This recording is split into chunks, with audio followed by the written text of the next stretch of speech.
Welcome to Run With It, the show that brings you untapped business ideas from successful entrepreneurs. My name is Chris Justin, and I'm here with Ethan Janney. Ethan, how's it going? I'm pretty good. Enjoying life. You know, it's good to be alive. You say that with such gusto, man. I mean, it's not really matching that. I'm alive! So we've got Barnaby Lashbrooke here on the episode. He is the founder of Time, Etc. He is also the author of The Hard Work Myth. He was working a ton of hours back in a previous company that he had been running, and then he committed to reducing his time to 35 hours per week, and he found that his business skyrocketed when he did that. Someone that we are excited to learn from. You're bringing us an idea to help set goals more effectively.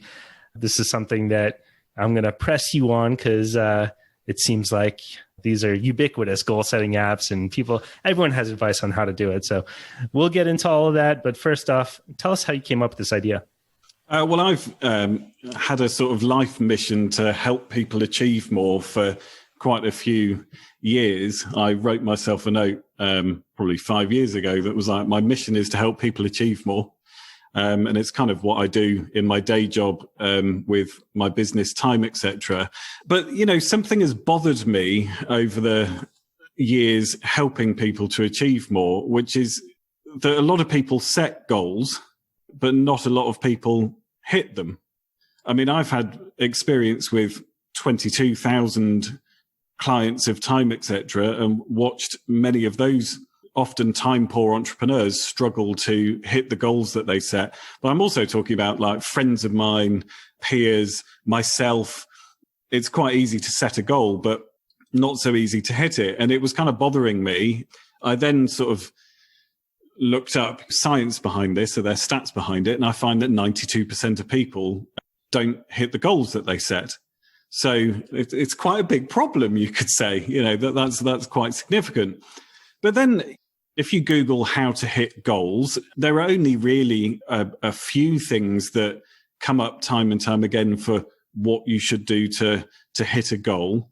And those things don't really seem like that complicated to me. So they're things like breaking the goal down into smaller steps, making sure you track your progress against the goal, keeping the goal in front of you, you know, at the front of your mind.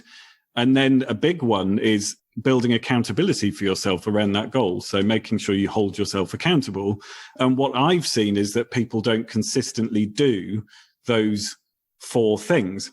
So especially if you take that accountability piece and you think about, well, you know, how do I, as a, you know, entrepreneur working on my own, perhaps really truly manufacture accountability to help me stick with a goal?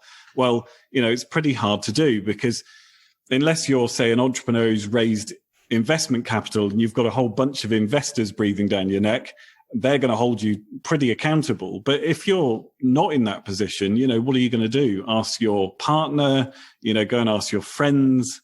It's pretty hard to find someone that's actually genuinely going to hold you accountable to hitting that goal. When I was writing the book, The Hard Work Myth, I looked at lots of very successful entrepreneurs and, you know, people that have really gone on to achieve. And I saw that those people really keep goals front and center. So they really do start the day with that goal in mind and orientate everything that they do each day towards that goal. So my idea is a platform where you log on, you type in your goal. It maybe helps you to make that a specific and actionable and time-bound goal. So maybe it does a bit of AI when you're typing that goal in and makes some suggestions for you. It then helps you break that goal down into steps. So it maybe starts saying to you, look, what could you do towards this goal this week? What could you do towards this goal this month? Keeps it front and center, has a very simple way of tracking your progress. And then the big thing that this does is it holds you to account. Let's pause here because there's a lot to unpack, and I think we'll get into the nitty gritty of how this app could work and the system can work. But I'm impressed first off because That having been said, we usually don't let our guests talk for that long at the very top. But your ideas are so kind of well laid out. It was just like, okay, well, yeah, it was very well organized. Clearly, even thought about this. So I'm impressed that the one of the first things that you brought up, one of the research of 92% of people that set goals don't hit it. That is a pretty good answer to my objection that I laid out before we even let you speak of why is there room for another app here? The ones that exist, I mean, the majority of people haven't found something that works for them. So finding a system that does work is obviously it would be very valuable, and it would be valuable to the vast majority of people. The reason that sort of stat sat with me and that I've remembered it is because there was a huge moment of relief when I discovered that statistic, because, it's really normal not to hit goals that you set. And I think that's the opportunity. If that's the normal, then there's clearly a big market opportunity to address. Yeah, let's talk about an existing software that aims to help people achieve goals and to stay accountable. Accountability is the big feature of this program called StickK. Is that how we say it? StickK? I always just said stick, but yeah, maybe they say StickK. You sound like a grandpa describing all technology. What is that app they call StickK? Yeah. StickK. No, but tell us about StickK. Well, yeah, I mean, all I can say is I did listen to a couple of other podcast episodes, interviewing some of the founders of that app. So, did a little bit of research on it. I haven't actually used it myself. I've heard people talk about it a lot. And actually, it's interesting, Chris, you and I, just a couple of days ago, we had kind of a back and forth around this app and, is this useful? I would say for the most part, what I've experienced is I hear people talking about it and getting excited about it. And they like to talk about how it's cool. And then they use it and then I don't hear them using it, for a long period of time. Maybe it's like a one-off thing, or they use it for a couple of months and then it's just not like a long-term strategy to keeping yourself accountable to things. But, maybe you should throw in your experience, because I know you used it at least over a longer extended period of time of several months, right? Yeah, I did. I committed to using it for, I think it was 9 months, and this is several years back. And someone else had held the keys to the system, so to speak. So the way Stick works is you commit to doing something and you have a trusted person who is going to verify that you have done that on a weekly basis, let's say. And if you don't do it, then your account gets charged $10, let's say. If you do it, then the system is free for you.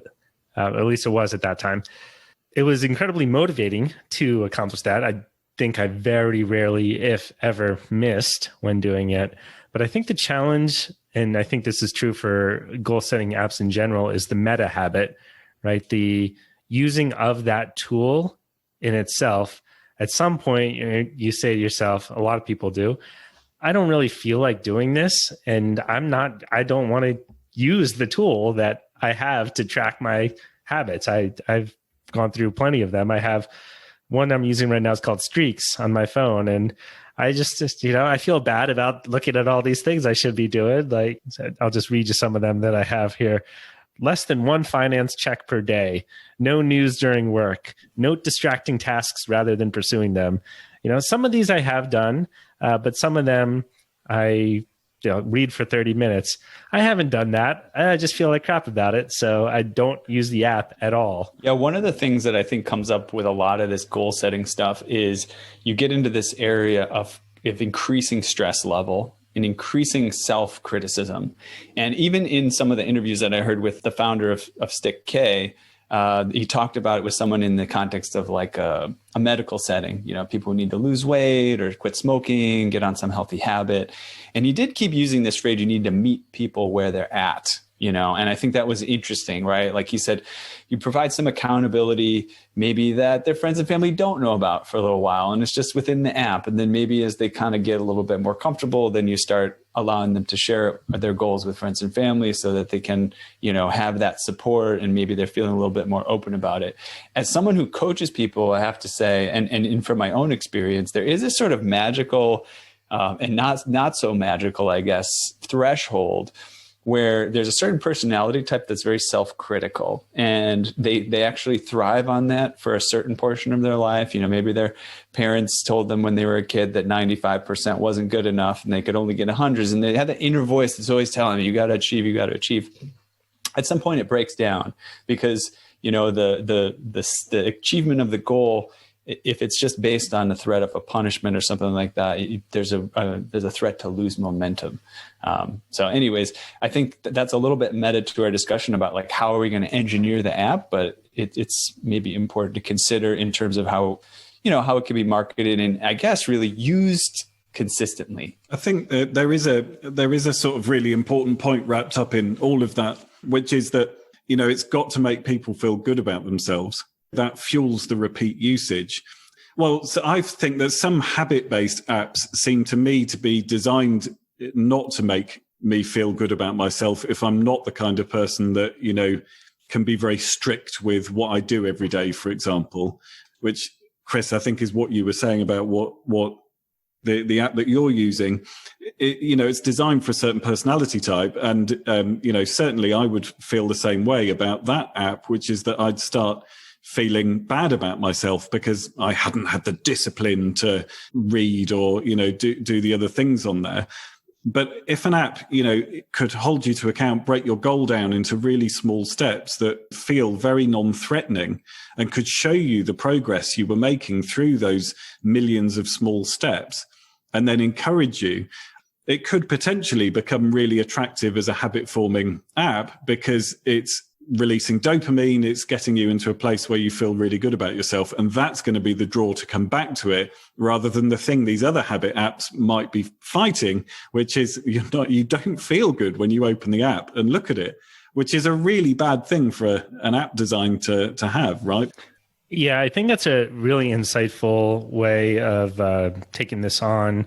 I haven't seen many apps that use AI or coach you through the process of breaking down your goals. I've seen a lot of tracking apps, and one that I've used in the past, Coach.me. I am a fan of what they do, but if I'm looking at my goals on there, which I have not opened this in probably years at this point, but something like get 20 minutes of sunlight, GTD daily review, like that sounds super easy, right? Get 20 minutes of sunlight. How much easier could that be? But if I try and think through how to actually do that, it's Pittsburgh. The sun doesn't come out till 7:45 a.m. I mean, you live in England, so it's you're probably a similar situation. What is the sun? 7:45 a.m. Yeah, exactly.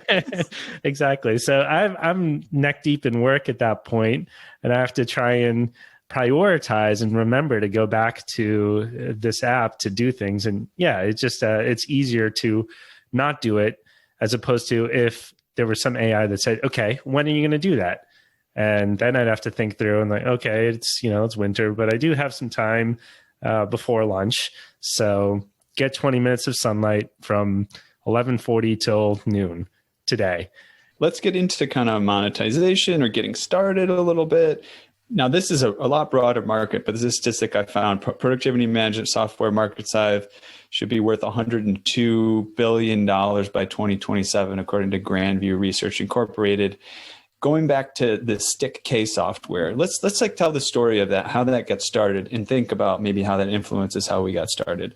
The fellow that started that software, he collaborated with a few university professors at Yale, and they each put in like $75,000. So he started out with a small round of funding, and he did develop like maybe a $10 or $20,000 worth of just a simple app so he could do a proof of concept of it. And then started to grow and hire from that, ended up raising a little bit more money. As I check on Crunchbase here, it doesn't look like he raised any more than $2.2 million so far.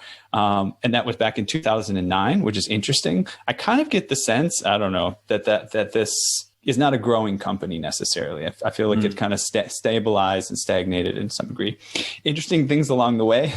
He said he ditched his academic partners because investors hate academics as other investors. They're like, no, this is never going to be profitable if you have academics investing in it. And I think, but he did say that he did get magical publicity. You know, there was sort of like the concept of it was so sticky, for lack of a, you know, non-pun type of a word, that, you know, he actually had Good Morning America, I think it was, call him, and they wanted to do his launch on Good Morning America on January 1st in a year, you know, that they were going to launch it, and he didn't have the software together in time, so he couldn't take advantage of it. But he was getting you know, that kind of that kind of press around this kind of thing.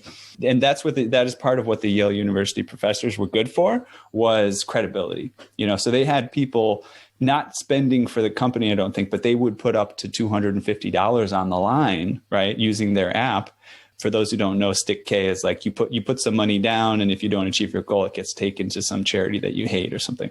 But yeah, so we could potentially use some of these ingredients to get started. You know, finding like a catchy hack that's shareable and memeable, and you know, could get into the publicity market, maybe partnering with, you know, psychologists or academics, behavioral specialists for that name recognition, but also, you know, maybe some scientific understanding of how these things work. I mean, if it were me, I'll say what my first step is. Maybe other people would share. Maybe I'd go to first, who are the behavioral specialists in goal setting? And I would go to partner with them, just like the StickK folks did. I probably plan to ditch them after a year or two, just like they did as well. But, you know, I'm just kidding, to get the science behind it and then the added benefits involved. I think you hit the nail on the head, which is that it absolutely has to actually work. And I think that's where the credibility of expert-led design comes into it, that it has to work, because it has to take people through the process of achieving that goal. It has to generate the dopamine and help people to feel good about themselves and help people to feel like they're making some progress towards those goals. One aha that I'm having as we're describing this is, to counterbalance what you just shared there, it does not have to work for everyone. People have very different motivations, very different life situations. Different tools would work for different people. Someone who, for whom StickK really appeals, might not be as motivated by a positive reinforcement type of approach, or one that allows you to clearly call out the next steps, et cetera. And that's completely okay. It's still a massive market, right? You're not trying to solve goal. You don't need to solve goal setting for those 92% of people who can't do it. If you can even get 10% of them or 15% of them, that is absolutely worth it. Huge benefit to society, and can make for a big business. I think the goals have to matter. And I know that sounds really basic, but there are different types of goals. And so do you tackle goals that people have around addressing habits that are maybe deeply baked into their psychology, even possibly from childhood, or because of trauma, or because of upbringing? What would that be? To drink less alcohol, or to exercise more, or quit smoking? Do you go after those goals, which are lifestyle potentially very ingrained into people, potentially removing pleasure from people's lives? Or do you focus on aspirational goals?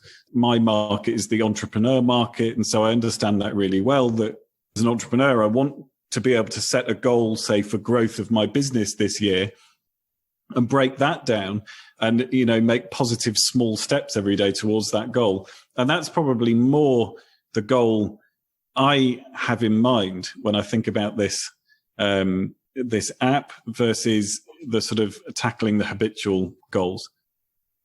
I had this kind of funny idea, which is a totally terrible idea, but basically allowing people to kind of celebrate the terrible habits that they can just like set a great goal. I'm going to take 5 shots tonight.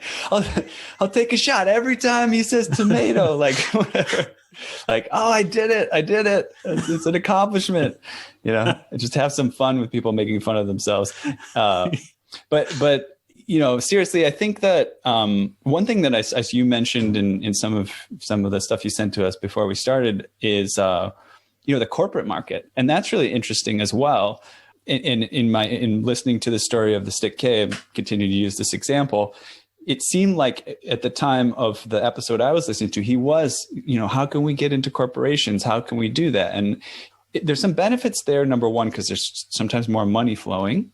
And number two, there's more structure already. So you don't have to provide as much external structure because there's probably some structural things in place. Number three, like the goals can just be, they're just not so monumental for people. Like people have their monumental goals of losing, 100 pounds or something like that. But it could just be, I'm going to get this report done by, Tuesday or something like that. So it could be an interesting place to just go ahead and get started there and then let it spread out to the wider market for publicity purposes or something like that. I want to share another example of a recent app that I've heard about that has become growing, that's been growing in popularity. It's called Spar. And I know it's on iPhone. I'm not sure if you can get it on Android, but it's the tagline, Spar is the challenge app. Doing stuff is hard. Spar makes staying motivated a piece of cake. It's a really cool approach to habits, more so than goals necessarily, but maybe something that we didn't it's not something we explicitly called out, but habits are a key aspect of forming a goal. Of course, if you want to lose weight, then you want to have a habit of not eating cake, or you want to make sure that you're exercising regularly, whatever it is. The way that the app works is you commit to, let's say, daily journaling one time a day for 14 days. And if you miss it, and the way that you ensure that you've done it is you have a video check-in. So you actually record yourself, holding up your journal, for example, to show that you've done it. And if you miss it, then you have to pay $5 into a pot of everyone who has committed to that activity over the same length of time.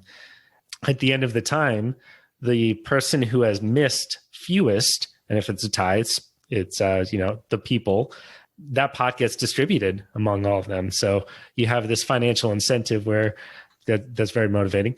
Spar takes 10% of the pot. That's how they make money. But I know I heard about this from Ryan Holiday. He's a huge fan. He's actually on the homepage as one of the videos. He's been talking about it a lot in his newsletter. So, this is something that Spar, as far as I'm aware, it came out in the last year. This example that, this is something that it's a market that is ripe for innovation. Yeah, in terms of the psychology of it, by the way, going back to this topic of not discouraging people, I'm liking the idea of a potential working title of "You're doing it," like you're doing it, right? Like not like you didn't do it, or reminding people when they're not doing things, because that's one thing that I've noticed. Not to be the designer of this app again, because we can talk to psychologists and experts in this, but one thing I've noticed in my coaching is that what happens is people, they get discouraged because they don't really feel like they're actually on that path, especially if they have a setback right along the way. So I think it would be useful to have some kind of app where along the way, even if you don't do it, it's still some way it informs you that you're doing it because you're still looking at the app, right? Like you're still paying attention. You still are focused on this. You are, discouraged that you didn't get it done. And that's part of the process, right? Failures are part of the process. I think that comes back to that. That comes back to that thing of making people feel good about themselves. That, right. That will make the app extremely powerful, I think, if it can find a way to frame, as you say, even, maybe missing out on doing it that particular day, showing you the progress that you've made that week, or showing you the progress that you've made over the course of the month. In doing it through entirely positive psychology, I think could be a point of difference, could make it really interesting, and then could drive that sort of desire to log back in if you're going to feel good about yourself. How do you make money? Is this an app that we think you'd want a subscription fee to? And if so, I think that would be a big barrier because there's so many free apps out there and people underestimate the value of a better system, right? If you just say, well, this one does 50% of what that one does, I'm just going to use this one as opposed to paying $10 a month even. The brilliance of Spar, in my mind, is people go to that app and everyone overestimates what they're going to be able to do. So they see this, I was like, I'm going to make money on this, right? Like there's a pot for $80 to do a 1-minute plank for 14 days. Like I can do a 1-minute plank for 14 days.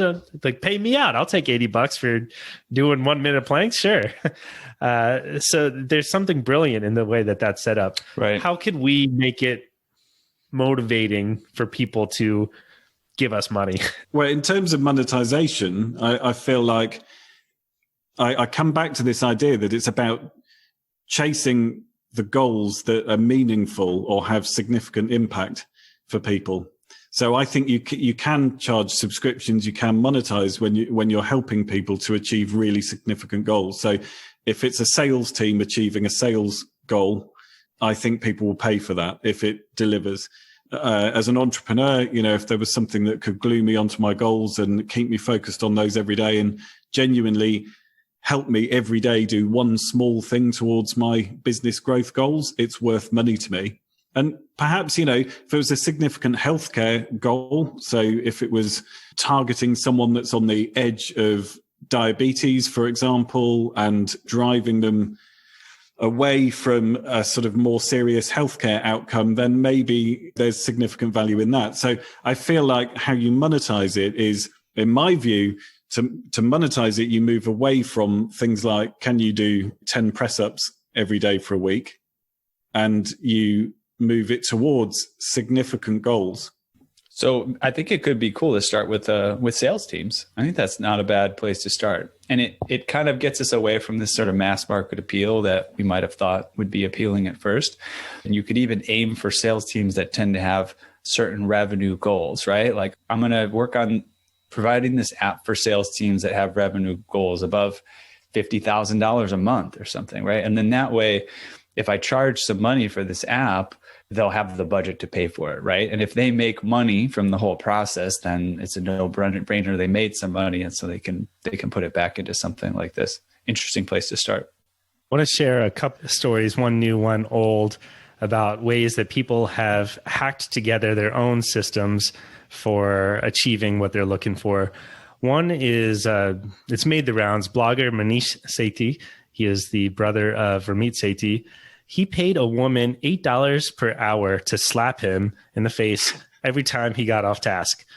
He got a ton of coverage for this. And actually, he turned it, you think that there may not be a business idea in that. He turned that into a wearable. That wearable was on Shark Tank. It was Pavlov. He got eviscerated by Mark Cuban on that show. Yeah, I remember. It did not go well, but I think that he's still, still around, still running Pavlov. Yeah, I didn't realize. I'm sure this joke has already been made, but I didn't realize you could get such an affordable rate for having a woman slap you around.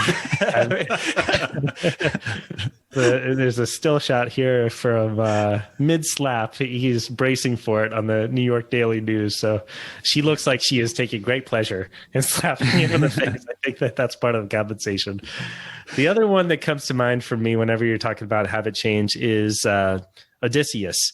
If you've ever read Homer's Odyssey, probably the most famous part of the story there is as they're crossing the sea and they're nearing these sirens who are incredibly compelling, and everyone just crashes their boats into the sirens if you get near them and you hear the song, right? For those that are not familiar, a siren is sort of like it's kind of some sort of a being that sings this song that's irresistible. And then if you go to them, you're in peril. Yeah. So what he did is he wanted to hear the song, but he didn't want to crash his ship, of course. So he had his men tie him to the mast of the ship, and they put earwax in their ears. So he could not move the ship closer to the sirens to crash. And really, that's the old version of a pre-commitment device, which is a key aspect of any sort of habit formation, of a lot of habit formation type apps. And I mean, that's what StickK and Spar are doing. They have in common is they say that you say you're going to do something. People have these concepts of, I'm going to lose 20 pounds. And if you can pay that, collect the money when people are in that state, then you have a much higher success of, in my opinion, of collecting the money when people are actually going about their daily lives and and having to report out on that. So this is one of those cases where if you can, maybe a yearly subscription makes more sense than a monthly one, and you really try and hammer it in December. There's a weight loss app called Noom that does exactly that. So it's all about an annual subscription paid up front for the next 12 months. Their revenue, I think 2019, 2020 was 237 million. So big success story, and really interesting to see how they really put that accountability at the heart of what they're doing. Let's go back to some action steps and some things that we talked about already. I'm just going to continue along this line of like sales teams. Maybe they have $50,000 a month revenue goals, and maybe you can easily charge $50 a month for an app for a sales team that has a $50,000 revenue goal. It's really a small portion of what you're helping with. Start by just going into a company that has that kind of a goal and start working with the sales team and just start talking to the individuals about, what are your goals, and notice when things are working and when they aren't. And, what kind of things do they have in place? Spreadsheets, CRM softwares, whatever type of things that they're already using.